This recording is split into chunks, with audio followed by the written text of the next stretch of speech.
பரமேஸ்வரன் நினைக்கின்றார். பரமேஸ்வரன் நினைக்கும் போது யாரு நீலகிரி கண்ணம் உருமாறணும்.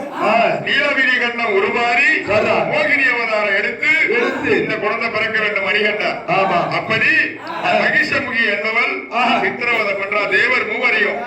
அவன் பெற்ற வர பிரம்மதேவனிடம் ஒரு சின்ன குழந்தை அந்த மணிகண்டனாதான் என்னுடைய உயிர் போகணும். அப்படிக்கும் போது தேவர் மூவரையும் சித்திரவதை பண்ணிக்கிட்டு இருக்கான். அப்ப அதை அழிக்கணும்னா ஒரு மணிகண்டன் பிறந்தாவணும். அந்த பந்தாரத்தை ஆளுகின்ற அந்த பந்தாரத்தை ஆளுகின்ற அந்த ராஜசேக ராஜனுக்கு பந்தளத்தை வாழுகின்ற வீர மணிகண்டா யானை முதல் எறும்புகள் வரை பரிகரிக்கக்கூடிய பரமேஸ்வரர் நினைக்கிறார். அப்ப பரமேஸ்வரர் நினைக்கும் பொழுது இவங்களை அடிக்கணும்னா இந்த நீலகிரி கண்ணன் உருமாறி வரணும். மூவரில் ஒருவரான மயக்கண்ணன் உருமாறி வரணும். அப்படி உருமாறி வரும் போது அந்த நீலகண்ட ஈசனுக்கும் நீலகிரி கண்ணனுக்கும் மகிழ்ந்தெடுத்த பாடவே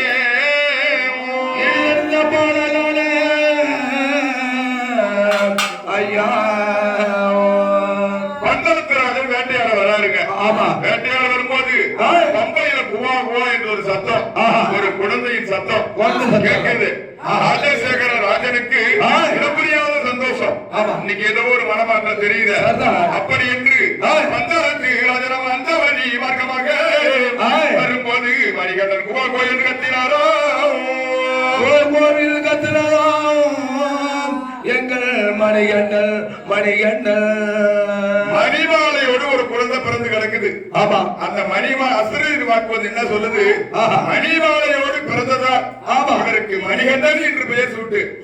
அப்படி என்று அரண்மனைய தன்னை தேடி ராஜசேக ராஜன் ராஜநகர் கோபால் வீரமணிகண்ட ஐயா அரண்மனையை தன்னை தேடி போகும்போது மணிகண்டன் போன நேரம் ராஜசேகருடைய மனைவி பேர் கோபெரும் தேவி. அந்த அம்மாவுக்கு குழந்தை உருவாகுது. அந்த அம்மாவுக்கு குழந்தை உருவாகுது. அப்ப அந்த மணிகண்டன் போன நேரம் குழந்தை உருவாகுது. நானொரு வண்ணம் பொழுது வண்ணமாக வாழ்ந்துட்டு வராங்க.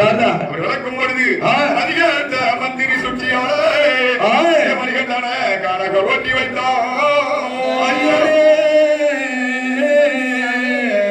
மணிகண்டா தேவி அதிகத்த மந்திரி சூழ்ச்சி பண்றான். எம்மா எனக்கு என்னன்னா அந்த குழந்தை இல்ல மண்டலத்தை நம்ம ஆடலாம் அப்படின்னு மந்திரி சூழ்ச்சி. ஆனால் பார்த்தா தெய்வ குழந்தை என்பது தெரியாது. அதாவது கற்ற வித்தை எல்லாம் கற்று தேர்ந்தார். அதாவது குரு தட்சணையாக குருவின் குழந்தைக்கு வாய் பேச வைத்தவர் அந்த மணிகண்டன். அப்படி இருந்தால் என்ற பொழுது பார்த்தார் மணிகண்ட மந்திரி சூழ்ச்சியால மணிகண்டன காண ஓட்டி வைத்தான். மணிகண்டா தலைவர் என்பது பொய். இந்த கோப்பெரும் தேவி 2 பேரும் சூழ்ச்சி பண்றாங்க. ஏன்னா புலி அடிச்சு வைக்காத இறந்து போடுவான் போனா அது தெய்வ குழந்தை என்பது தெரியாது. அப்படி என்னன்னா தலைவலி என்பது பொய். இந்த அம்மா தலைவலி பொய் சொல்றாங்க. கோப்பெரும் தேவி யாருடா போய் புலி கொண்டு வர்றது புலிப்பாலை யார் கொண்டு வர்றது அப்படி என்று மனதிலே கருதும் போது என் மகன் ராஜானவர் காணாக பொருள் என்று போயிருந்து ஐயனே மணிகண்டா தந்தையோ நான் காணக போறேன். போய் பிடிப்பாரு கொண்டு வர அப்படிங்கும் பொழுது அவருக்கு ஒரு சாப்பாட்டு மூட்டை கட்டி கொடுக்கிறார். அரிசி, தேங்காய், சாதம்.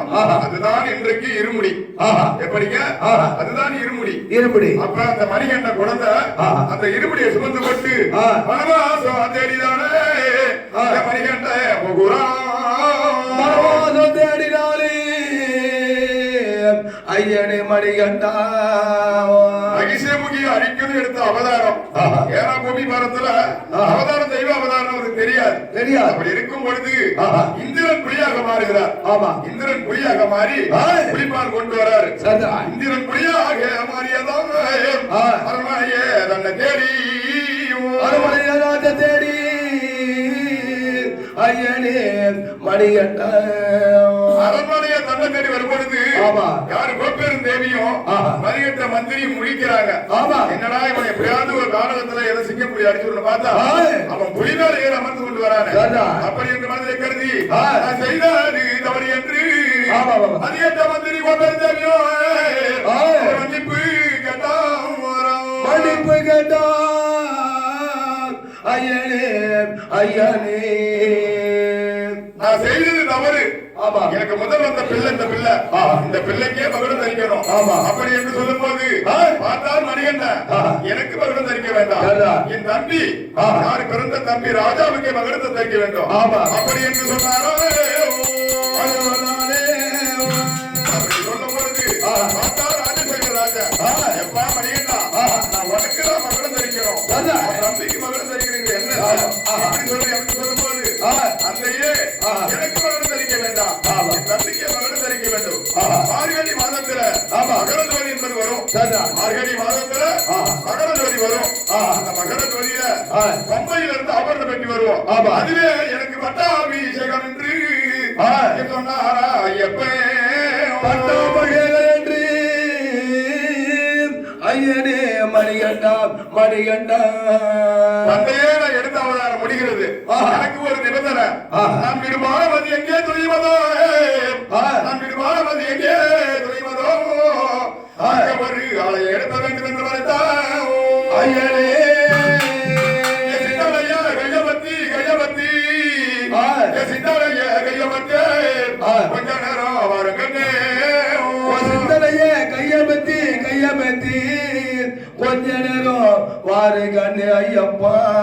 இளமங்கலம் மணிகண்ட குருசாமி பாதம் தொட்டு இளமங்கலம் மணிகண்ட குருசாமி பாதம் தொட்டு பொம்புகர வர போறேன்.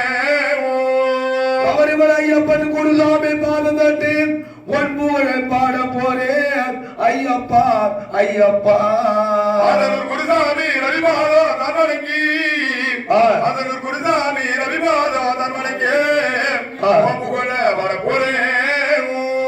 ஐயனே குருசாமி பாதத்தை தொட்டி நான் வணங்கி பொன்புகழ பாட போறேன் பாட போறேன். உள்ளூரு மாரிகண்ணு மாரிகண்ணு உள்ளூரு மாரிகண்ணு முத்தமியே கொஞ்ச நேரம் வருமம்மா. இந்த ஊரு மாரிகண்ணே கொஞ்ச நேரம் வருமம்மா. எந்த ஐய மாரியம்மா மாரியம்மா மாரியம்மா. சரவையப்பா சரவையப்பா சுவாமியே இருமுடியை சுமந்து வந்தோம் இறக்கம் இல்லையா இறைவா உன் எனக்கு அளவும் இல்லையா.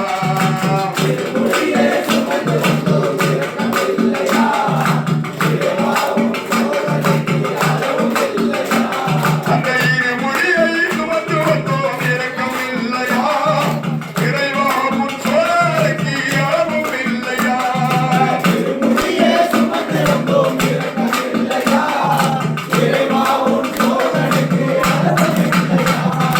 அழுதையிலே குளித்து வந்தோம் வருதலில்லையா அன்னையிலே குளித்து வந்தோம் மருதவில்லையா.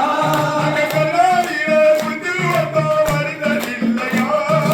அன்னையிலே குளித்து வந்தோம் மருதவில்லையா. மரியாதைகள் எடுத்து வைத்தோம் பார்க்கவில்லையா மரியா பார்க்கவில்லையா.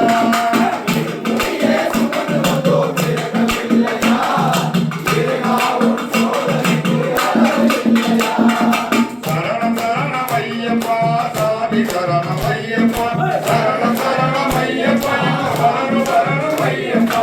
சரணம் சரணம் ஐயப்பா சாமி சரணம் ஐயப்பா சரணம் சரணம்